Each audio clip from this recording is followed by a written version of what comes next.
Months away from the NFL Draft, and Mel Kiper's NFL Mock Draft 2.0 is out for our enjoyment. At the top, Mel still has Wyoming quarterback Josh Allen going to the Browns, but a big change at number 2. Max, listen up, where he has the Giants selecting Saquon Barkley. Love it. Mel had UCLA quarterback Josh Rosen going second to New York in his first mock draft, but now he drops to Miami at 11. He's also buying the Baker Mayfield height, moving him up 7 spots to the Jets at 6. Mel, always a good time. Good to be here with my man.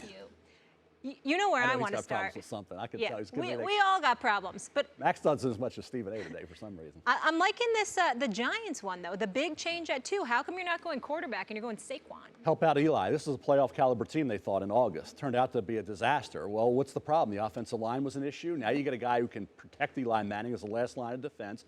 Odell Beckham Jr. is coming off the injury. Now you got a guy who can catch the ball. Now you got a guy who can run the ball better than anybody. They don't have a back. And now you help Eli get back to where he wants to be. Sounding like a Let me Super put you Bowl on pause for a second. You don't get the heir apparent. You get the guy who can help him. Let me put you on pause for a second. Why grab a running back if your problem is with your offensive line?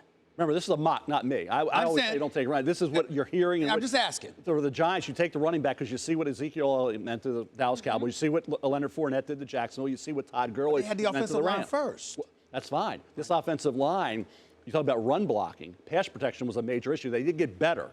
Barkley helps in that area because he's a good pass-blocking running back. Last line of defense is Barkley. You feel pretty good if you're Eli. You got the whole draft and free agency to upgrade your team. This is a missing link for this team is running back. This is a running back position that is major question mark. Who are you going to take? Do you take the heir apparent? We talked about Dallas with Romo. Did they take the heir apparent? Did they take Zeke Elliott? Well, they didn't have an opportunity. They were gone anyway. But here you're looking at, do you think that he's finished? Is Ben Roethlisberger finished? Is Phillip Rivers finished? They came out the same year as Eli did. Get Eli back to where he wants to be, and then worry about the other positions down the line. If you got Davis Webb, you can maybe draft another young quarterback. Whatever you want to do there, fine. But to take a Josh Rosen, a Baker Mayfield, a Sam Darnold, a Josh Allen, while it is a pick that would make sense because you do need that heir apparent, right now I think you go for it. You try to get this team back quickly to where they want to be. There's so much here. Bill Polian tells us that the running back makes the line and not vice versa. Maybe that's one answer. We've seen running backs, Zeke and Fournette, taken in the top 5 recently. That's another. How much do comments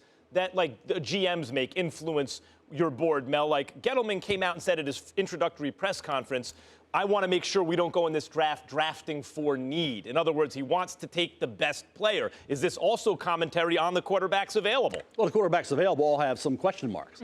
Barkley, in my opinion, is the consensus #1 player in this draft. So if you need a running back and you're the New York Giants, and they do, why not take him? And to me, you know, you think about where the Giants are as an organization. You can go from where they are now. You talk about Dave Gettleman, new head coach, new GM, coming in. You can get this team right back in that division, which is going to be really tough with Carson Wentz coming off the injury. Obviously, Dallas will be back, you know that. And then you got the Redskins trying to figure it out with Alex Smith now. Now, all of a sudden, you got the running back who helps you. You saw what New England does with their backs. You see what New Orleans does with their backs. Like Kamara, they did it with Reggie Bush.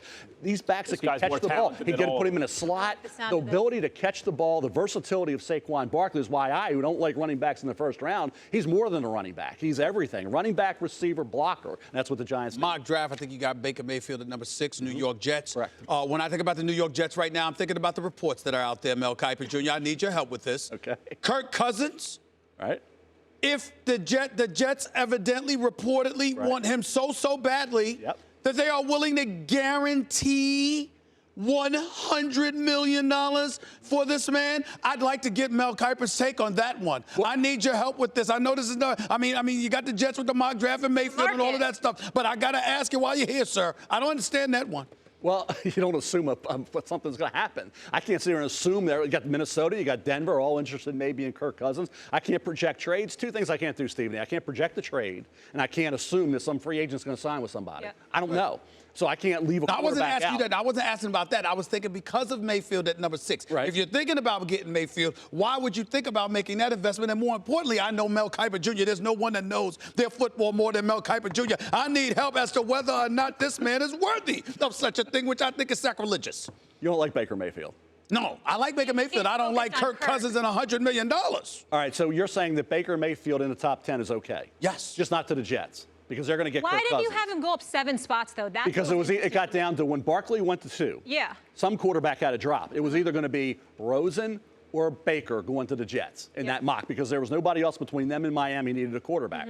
So somebody was going to. I just went with a gut that Baker Mayfield, and with the Jets it made sense. Broadway Baker and all that. He thrives on thrives on that environment. Is that because of he loves that kind of thing? So thing. you do take into account the kind of personality of the franchise. I did when I did the mock. Yeah. If Mayfield turns out to be a success with the Jets, that's sensational. Broadway Baker. And if he flames out, if he fails, it'll be in spectacular Jets-like fashion. So that's the nature of the Jets to make a pick like that? Well, it was when I did the mock, it's based on what you're hearing, Max, and that's what you go by. What I think, it's what you're hearing.